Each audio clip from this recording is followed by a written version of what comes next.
The world believed Princess Diana's fortune would vanish into the royal vault after her death. They were wrong. When executors unsealed her will in 1997, they discovered something the palace never anticipated. The will sitting in that file was 4 years old. It had been written in 1993, during her separation from Charles, long before the divorce, long before the £16 million settlement that would later define her estate. She signed it. She named her sons. She appointed 2 executors. And then she did something that would matter more than anyone realized at the time. She never touched it again. London, August 1997. A document lands on a clerk's desk, and nobody in that room understands yet what it's about to expose. Diana, Princess of Wales, had been dead for less than a month. And because she was no longer a working royal, something happened that almost never happens to a member of that family. Her finances became public.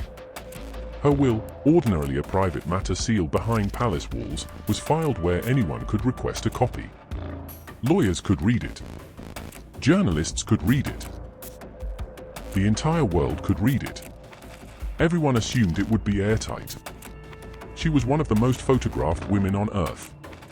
Surely someone had made sure every detail was perfect. Nobody had. Royal historian Marlene Koenig would later describe that will in 3 words.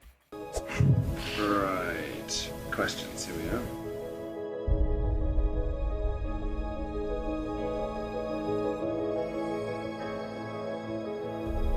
Yeah, has anything come up since the last meetings? Any afterthoughts? Well, only about being accused very early on of stopping him hunting and shooting. Unimaginative. Standard. Sloppy. But here's where it gets strange. The will wasn't the part that mattered.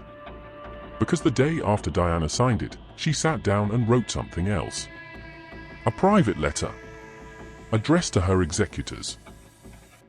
Containing instructions that carried no legal weight whatsoever.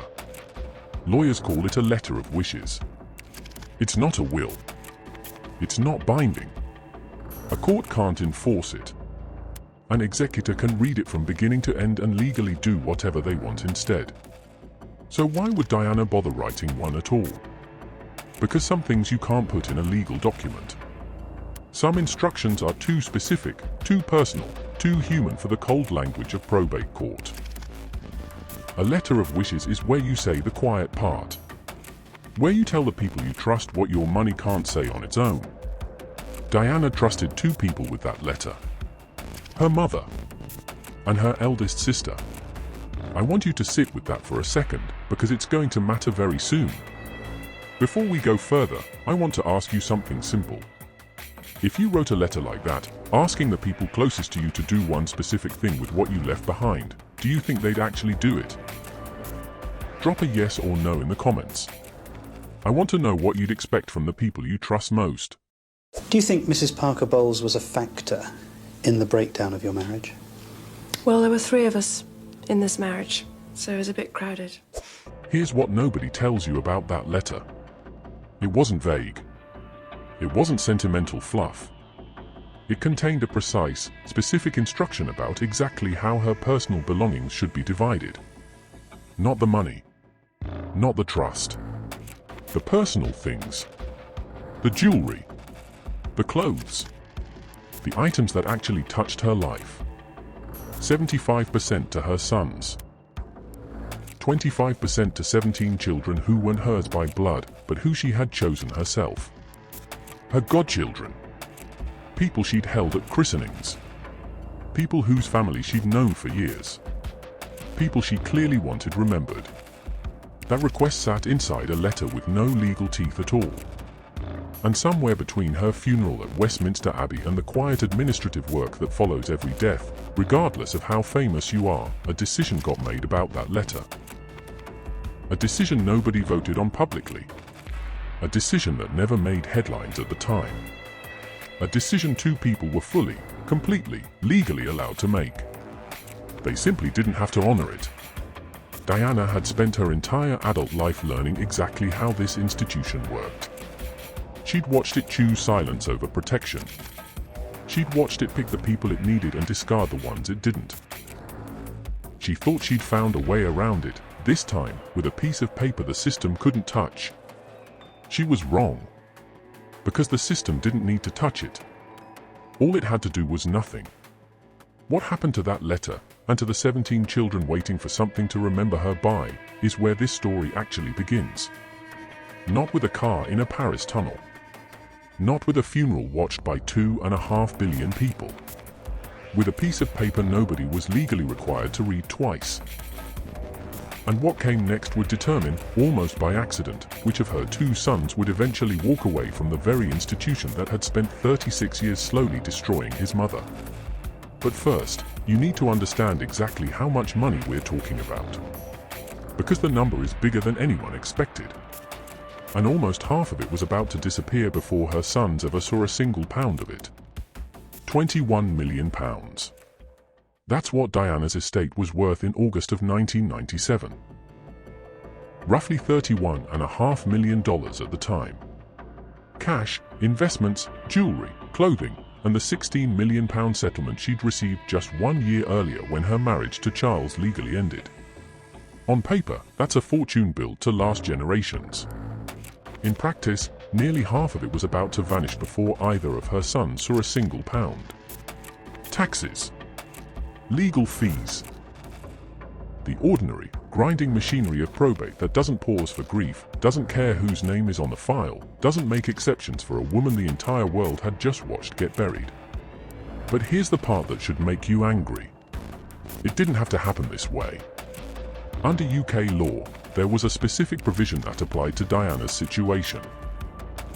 If a person dies within 1 year of receiving a divorce settlement, the person who paid that settlement has the legal right to reclaim it entirely. Diana died exactly within that window, which meant Charles had the legal right to take back the full £16 million. If he had done that, his sons would have only been taxed on the £5 million Diana inherited from her own father years earlier.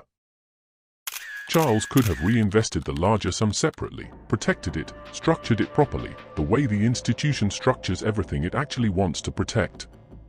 He didn't do that. He was advised to leave the full amount inside Diana's estate instead, and let it be taxed there. The result? Millions lost.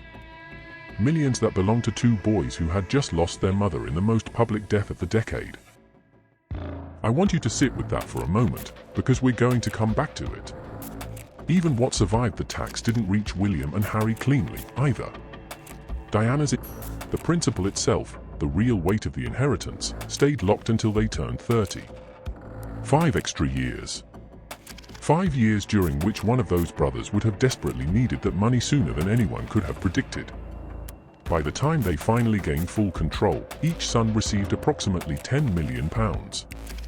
Less than half of what the estate had been worth the day she died. And the money wasn't the only thing being quietly redirected behind closed doors. Because remember that letter? The one with no legal power. The one asking for 75% of her personal belongings to go to her sons, and 25% to go to 17 godchildren she'd chosen herself. Her executors were her own mother and her own eldest sister. 2 people who loved her. 2 people who had every legal right to read that letter and decide, on their own, that it simply wasn't going to happen that way. So it didn't. Instead of receiving something personal, something that had actually belonged to Diana, something soaked in meaning, the godchildren were given what some later described as hollow keepsakes. Hunting figurines. Crockery.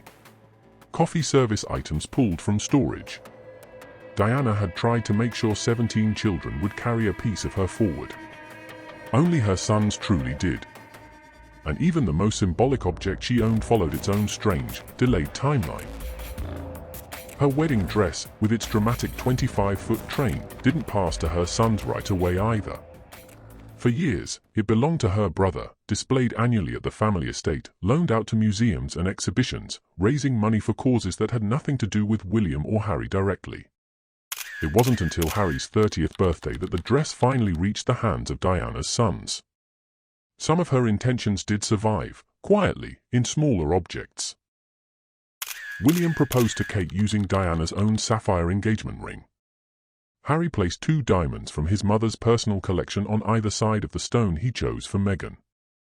Diana's bracelet appeared on Meghan's wrist during the most explosive interview of the family's modern history. Small fragments of a woman scattered across the people who came after her? But the larger picture was already taking shape, and it was about to split in a direction nobody saved for. Because the same inheritance, identical on paper, was about to mean 2 completely different things to 2 completely different lives.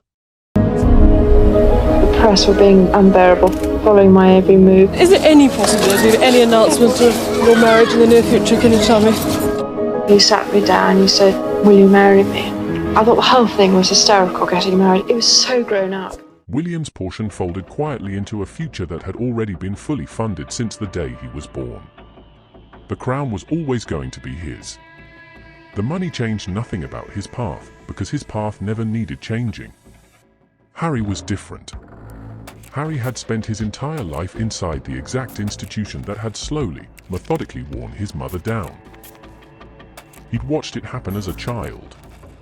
He'd walked behind her coffin at 12 years old, the entire world watching his face for a reaction he didn't know how to give. Then he met Meghan Markle in 2016. American, biracial, divorced, outspoken. Everything the institution would visibly struggle to absorb. And it did struggle. The press came for her with a speed and a force that felt disturbingly familiar to anyone who remembered what happened to his mother. Harry watched the palace respond to his wife with the same distance, the same silence, the same refusal to step in. In 2021, during an interview with Oprah Winfrey, Meghan revealed she had reached a point of suicidal thoughts while working as a senior royal, and that when she asked the institution for help, she was told it wouldn't look good for her to get it. Harry sat beside her and confirmed every word. He said his greatest fear was history repeating itself. That wasn't a metaphor. That was a man who had already watched this exact pattern unfold once before, and recognized every single beat of it happening again. In January of 2020, Harry and Meghan announced they were stepping back from royal duties entirely. No senior working royal had ever done that voluntarily in modern history. They moved to Canada first, then settled in California.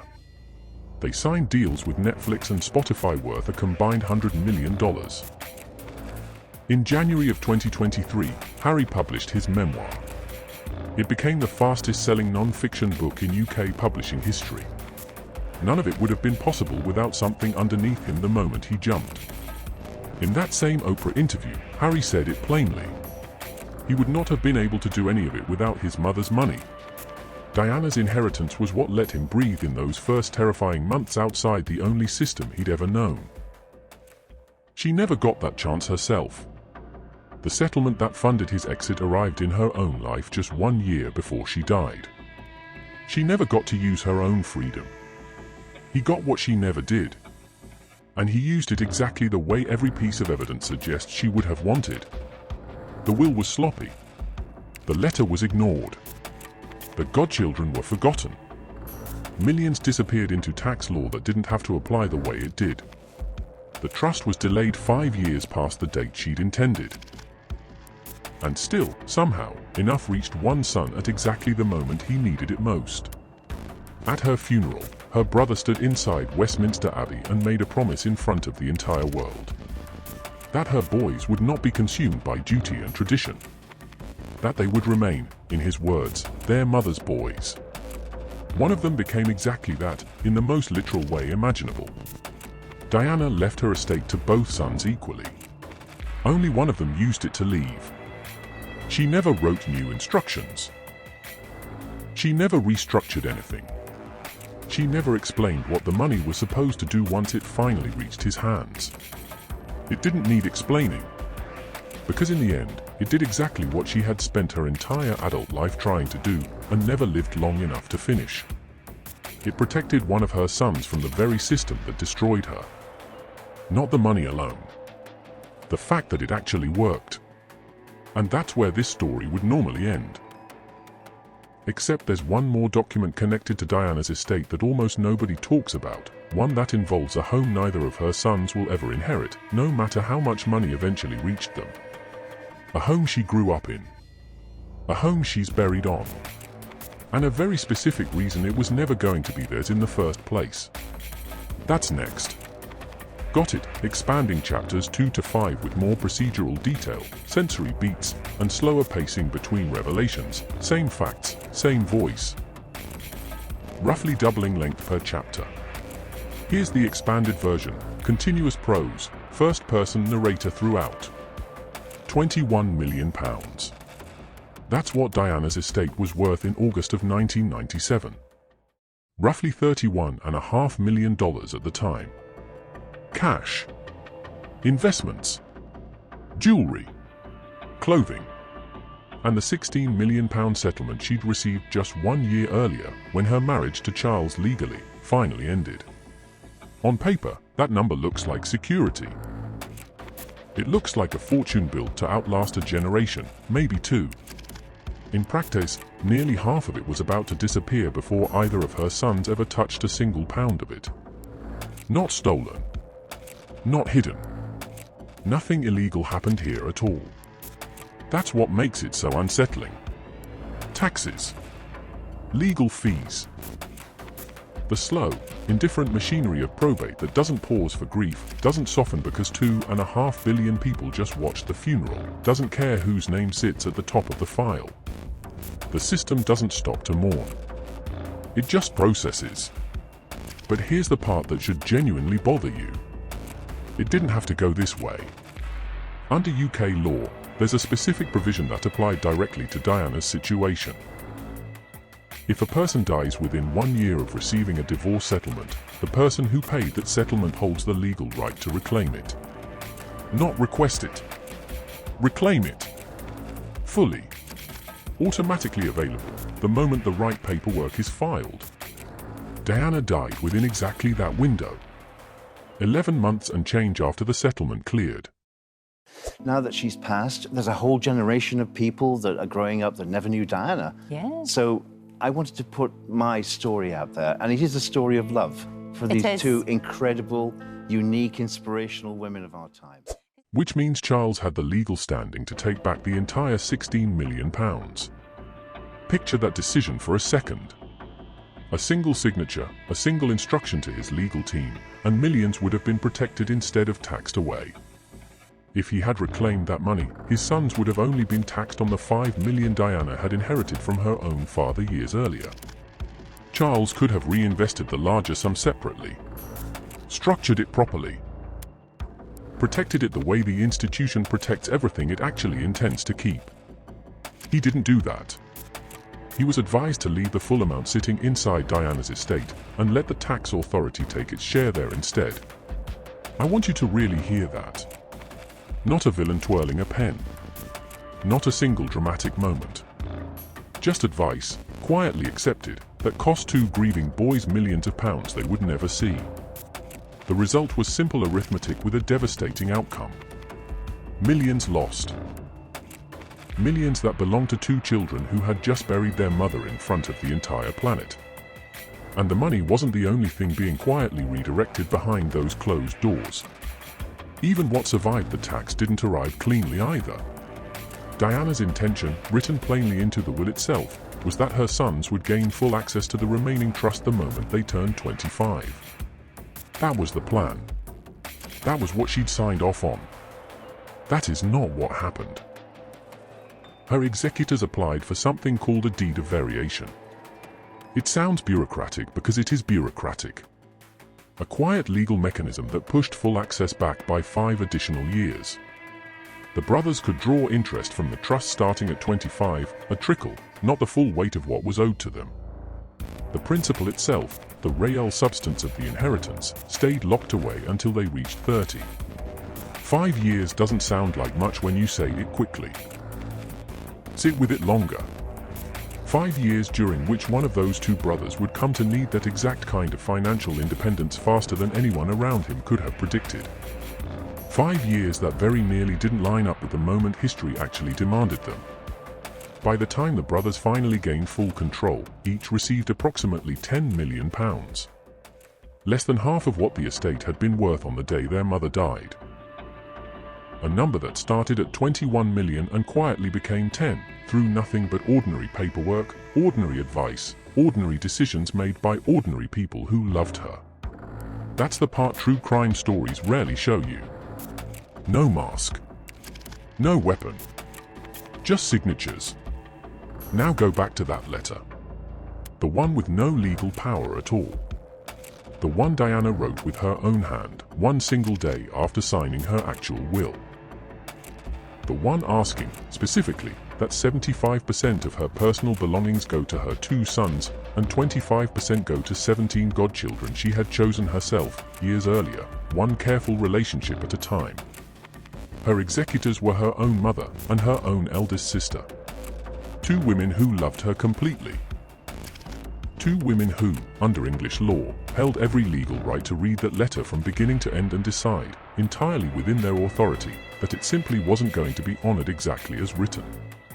So it wasn't.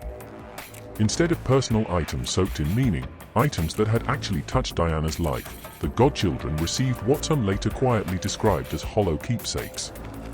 Hunting figurines pulled from storage. Crockery nobody had used in years. Coffee service items that meant something to no one. Diana had spent years trying to make sure 17 children would carry a small piece of her forward into their own lives. Only her sons truly did. And even the most symbolic object she ever owned followed its own strange, delayed path through this story. Her wedding dress, with its dramatic 25-foot train, didn't pass to her sons right away either.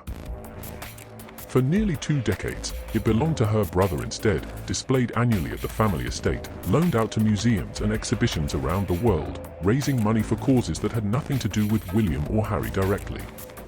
Picture that dress hanging behind glass for 17 years while the 2 boys it was supposed to eventually reach grew into men, married, became fathers themselves.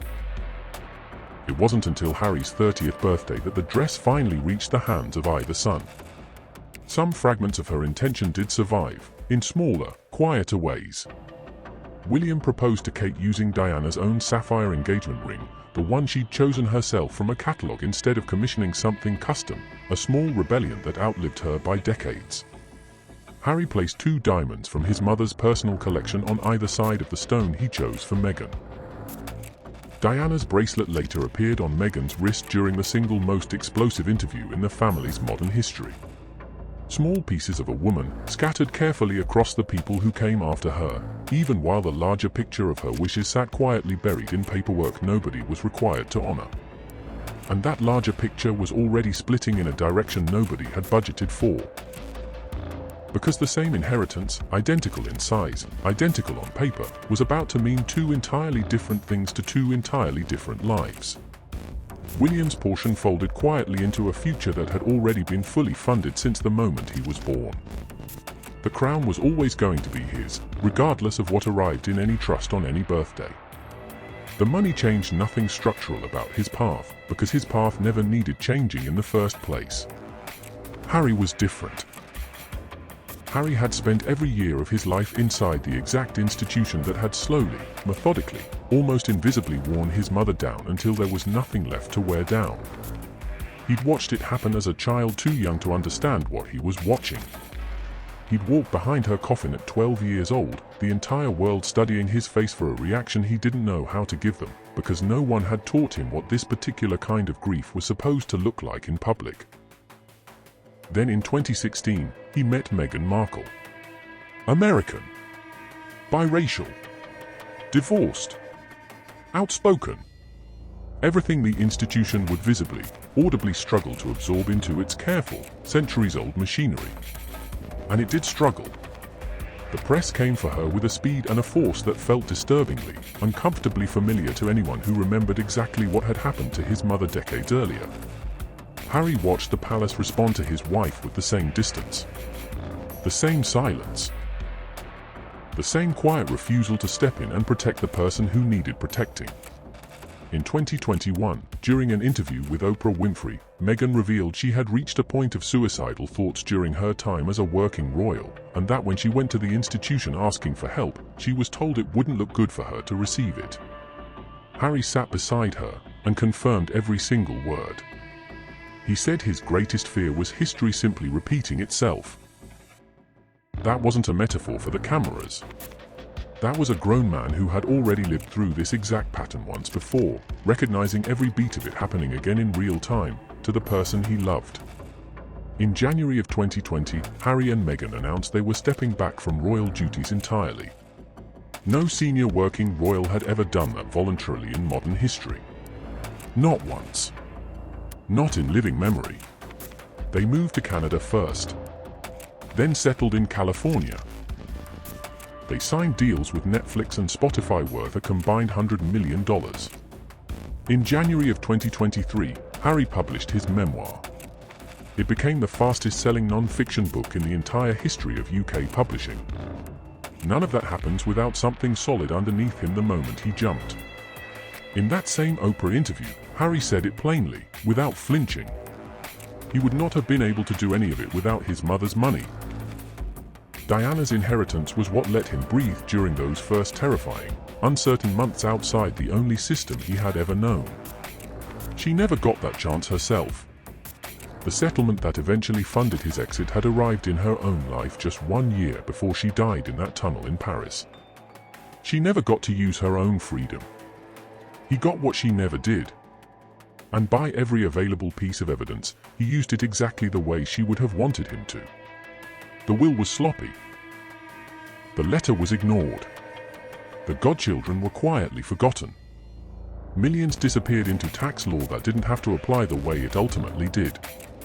The trust was delayed 5 full years past the date she'd originally intended. And still, somehow, enough reached one son at precisely the moment he needed it most. At her funeral, inside Westminster Abbey, her brother stood in front of the entire world and made a promise. That her boys would not be consumed by duty and tradition. That they would remain, in his exact words, their mother's boys. One of them became exactly that, in the most literal way anyone could have imagined. Diana left her estate to both sons equally. Only one of them used it to actually leave. She never wrote new instructions before she died. She never restructured anything. She never sat down and explained what the money was supposed to do once it finally landed in his hands, years after her own. It didn't need explaining. Because in the end, that money did exactly what she had spent her entire adult life trying to do, and never lived long enough to finish herself. It protected one of her sons from the very system that had slowly destroyed her. Not the money alone. The fact that it actually worked, decades later, exactly when it mattered. And that's where this particular story would normally end. Except there's one more document connected to Diana's estate that almost nobody talks about. One involving a home that neither of her sons will ever inherit, no matter how much money eventually reached either of their hands. A home she grew up running through as a child. A home she is buried on a quiet island in the middle of an ornamental lake. And a very specific, very deliberate reason it was never going to belong to either of them in the first place. That's next.